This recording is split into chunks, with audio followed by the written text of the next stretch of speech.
Hi అండి, నమస్తే. Welcome back to Shivani kitchen. ఈరోజైతే ఇంట్లోనే పాలతో పన్నీర్ చేసి ఆ సాఫ్ట్ అయిన పన్నీర్తో టేస్టీ అయిన కర్రీ చేశాను. దాంతోపాటు ఇలా పరాటా చేశాను. సూపర్ టేస్ట్గా ఉందైతే. ఈ పరాటాతో ఈ టేస్టీ అయిన పన్నీర్తో తింటుంటే సూపర్ అనాల్సిందే, అంత బాగుంది.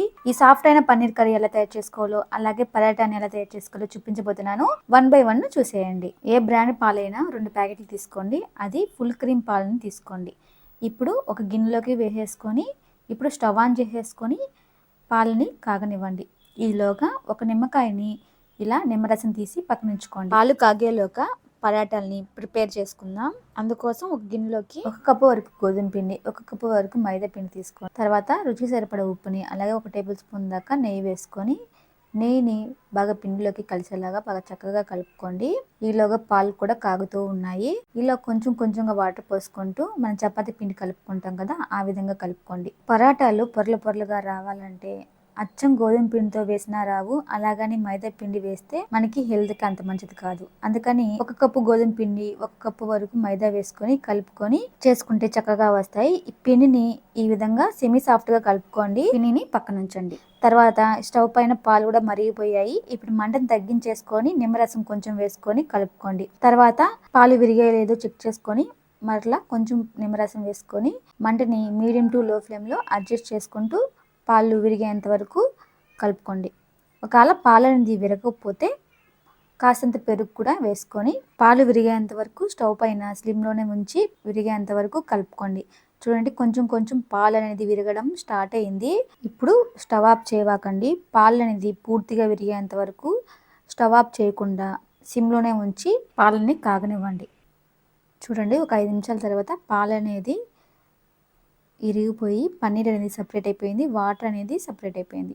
ఈ విధంగా ఉన్నప్పుడు స్టవ్ ఆఫ్ చేసేసుకోండి. ఇప్పుడు ఒక గిన్నె తీసుకొని దానిపైన స్టైనర్ ఉంచి పలచటి క్లాత్ తీసుకొని ఇప్పుడు ఆ పాలని ఇందులో వేసుకోండి. ఇలా వేసుకున్న తర్వాత నార్మల్ వాటర్ ఇందులో వేసుకొని ఒకసారి బాగా కలుపుకోండి.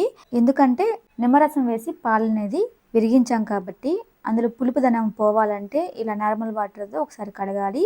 ఇప్పుడు ప్లేట్ ఉంచేసుకొని దానిపైన ఒక చిన్న ప్లేట్ ఉంచి పన్నీర్ని గట్టిగా కట్టి దానిపైన వెయిట్ ఉంచేసామంటే పన్నీర్లో ఉన్న వాటర్ అంతా వచ్చేసి పన్నీర్ అనేది రెడీ అయిపోతుంది. ఈలోగా మనం పన్నీర్ కర్రీ కోసం రెడీ చేసుకుందాం. అందుకోసం అయితే ఆనియన్స్, టమాటాలని కట్ చేసి తీసుకుంటున్నాను. ఇప్పుడు స్టవ్ పైన ప్యాన్ ఉంచుకొని కొంచెం ఆయిల్ అలాగే బటర్ వేసుకోండి. మంటని లో ఫ్లేమ్ లో ఉంచేసుకొని బిర్యానీ ఆకు, దాల్చిన చెక్క, 2 లవంగాలు, యాలక్కాయ, పెద్ద యాలక్కాయ, అలాగే ఒక పచ్చిమిర్చిని కట్ చేసుకోండి. అలాగే అల్లం ఒక 2 ఇంచులు, ఒక 10 వెల్లుల్లి, ఒక మీడియం సైజ్ ఆనియన్ ని ఇలా పొడవుగా కట్ చేసి వేసుకోండి. ఒక 5-6 జీడిపప్పులు, అలాగే ఇవి వేగాక ఒక 3 మీడియం సైజు టమాటాలను కూడా ఇందులో వేసుకొని బాగా చక్కగా ఫ్రై చేసుకొని కొంచెం వాటర్ వేసుకొని మూత పెట్టి ఉడికించుకోండి. ఇలా చక్కగా ఉడికిన తర్వాత ఇందులో ఉన్న బిర్యానీ ఆకు, పెద్ద యాలక్కాయ తీసేసుకొని ఇప్పుడు చల్లారిన తర్వాత మిక్సీ జార్లో వేసుకొని బాగా మెత్తగా గ్రైండ్ చేసుకొని పక్కన ఉంచుకోండి. ఇప్పుడు మరలా ఒక ప్యాన్ ఉంచుకొని అందులోకి నెయ్యి కానీ బటర్ కానీ వేసుకొని మంటని లో ఫ్లేమ్లో ఉంచి కాసింత జీలకర్ర వేసుకొని 1/2 టేబుల్ స్పూన్ పసుపు, 1 టేబుల్ స్పూన్ కారం, 1/2 టేబుల్ స్పూన్ దాకా కాశ్మీర్ కారం వేసుకొని ఒకసారి కలుపుకున్న తర్వాత ఇప్పుడు గ్రైండ్ చేసుకున్న మసాలా ఇందులో వేసేసుకొని దాంతోపాటు మిక్సీలోకి కాస్తంత వాటర్ వేసుకొని ఆ వాటర్ కూడా ఇందులో వేసుకొని బాగా చక్కగా కలుపుకోండి.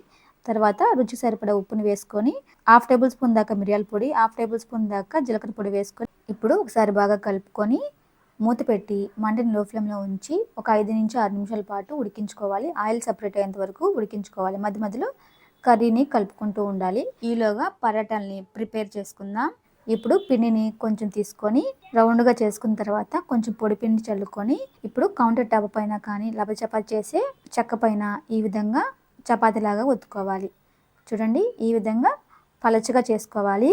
వీలైనంత వరకు పలచగా చేసుకోండి. తర్వాత కాసంత నెయ్యి వేసి ఈవెన్గా స్ప్రెడ్ చేసుకొని కాసంత పొడి పిండిని చల్లుకొని మీరు కత్తితో కానీ లేకపోతే పిజ్జా కట్టర్తో కానీ ఈ విధంగా సన్నగా పొడవుగా కట్ చేసుకోవాలి. ఇలా చేసుకుంటే పరాటాలు అనేది పొరలు పొరలుగా వస్తాయి. వీలైనంత వరకు సన్నగా లేయర్స్ లాగా కట్ చేసుకోండి. ఇలా అన్నీ కట్ చేసుకున్న తర్వాత ఈ లేయర్స్ అన్నింటినీ ఒకే దగ్గరికి వచ్చేంత వరకు ఇలా కలుపుకున్న తర్వాత కాస్త పొడవుగా చేసుకోండి. ఇలా పొడవుగా చేసుకున్న తర్వాత ఇప్పుడు మనం పరాటాలకి రౌండ్గా చుట్టుకుంటాం కదా, ఆ విధంగా రౌండ్గా చుట్టేసుకోండి. చుట్టుకొని లాస్ట్లో ఎడ్జెస్ని ఇలా బ్యాక్ సైడ్కి వచ్చేలాగా ఈ విధంగా కలుపుకోండి. కాస్త ప్రెస్ చేస్తూ లైట్గా జెంటిల్గా ప్రెస్ చేస్తూ ఈ విధంగా పరాటాలాగా ఒత్తుకోవాలి. చపాతీ కర్రతో చేసుకున్నామంటే పొరలు అనేది అతుక్కొని పోయి అంత పొరలు అనేవి రావన్నమాట. అందుకోసం ఈ విధంగా చేసుకున్న తర్వాత ఇప్పుడు ప్యాన్ ఉంచి ప్యాన్ హీట్ ఎక్కిన తర్వాత దాంట్లో కానీ నెయ్యి కానీ బటర్ కానీ వేసుకొని మంటని మీడియం టు లో ఫ్లేమ్లో ఉంచుకొని పరాటాలని ఇలా చక్కగా వేయించి తీసుకోండి. చూడండి పన్నీర్ కూడా ఆల్మోస్ట్ రెడీ అయిపోయింది. ఇప్పుడు మీకు నచ్చినట్లుగా కట్ చేసుకోండి. నేనైతే ఇలా క్యూబ్స్ లాగా కట్ చేసుకుంటున్నాను.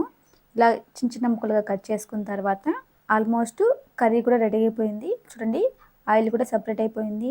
ఇప్పుడు ఇందులోకి పన్నీర్ వేసేసుకొని ఫైనల్గా కాస్తంత కస్తూరి మేతిని ఇలా క్రష్ చేసి వేసేసుకొని తర్వాత పాల మీద మేగడ కానీ పెరుగు మీద ఉన్న మేగడ కానీ తీసుకొని కాస్తంత చిలికి దీనిపైన వేసుకుంటే టేస్ట్ అనేది ఇంకా బాగుంటుంది. తర్వాత కాస్తంత కొత్తిమీర చల్లుకుంటే రెస్టారెంట్ స్టైల్లో పన్నీర్ కర్రీ రెడీ అయిపోయింది. అలాగే పరాటా కూడా రెడీ అయిపోయింది.